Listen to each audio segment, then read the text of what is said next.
Klaipėda – miestas, kuris tiki kalėdomis. Taip šiemet uostamiestis pradeda šventinį laikotarpį. Lapkričio 29-ąją, 17 val. Prie pagrindinės kalėdinės eglės teatro aikštėje susirinko tūkstančiai klaipėdiečių ir miesto svečių. Jie laukė stebuklo. Žaliaskarė, atvežta iš Vėžaičių, sužibėjo ir suspindėjo visomis spalvomis. Scenoje skambėjo muzika, pasirodė žinomi atlikėjai, o vaikų mylimi personažai kvietė šypsotis ir dalintis džiaugsmu. Tuo pačiu metu duris atvėrė ledo čiuožykla, atsidarė šventinė mugė, kvietė gyventi šventiškai ir pasinerti į kalėdų laukimą.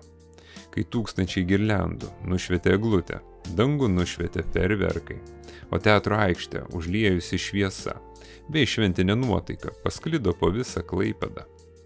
Šis vakaras tik pradžia. Nuo šiol iki sausio Klaipėdoje lauks kalėdinė mugė, pasivaikščiojimai šviesų tuneliu, ledo čiuožykla, koncertai, susitikimai su kalėdų seneliu ir daug kitų stebuklų. O mes džiaugiamės, jog mūsų nedidelį sumanymą kurti Klaipėdos televiziją palaiko neabejingi miestui žmonės. Tad atskiras ačiū uždarai akcinė bendrovė Antantė, kuri mielai mus įsileido ant savo pastato stogo, pačioje Klaipėdos širdyje. Todėl mes galėjome pasidalinti šventinės ceremonijos vaizdais, būtent tokiu rakursu.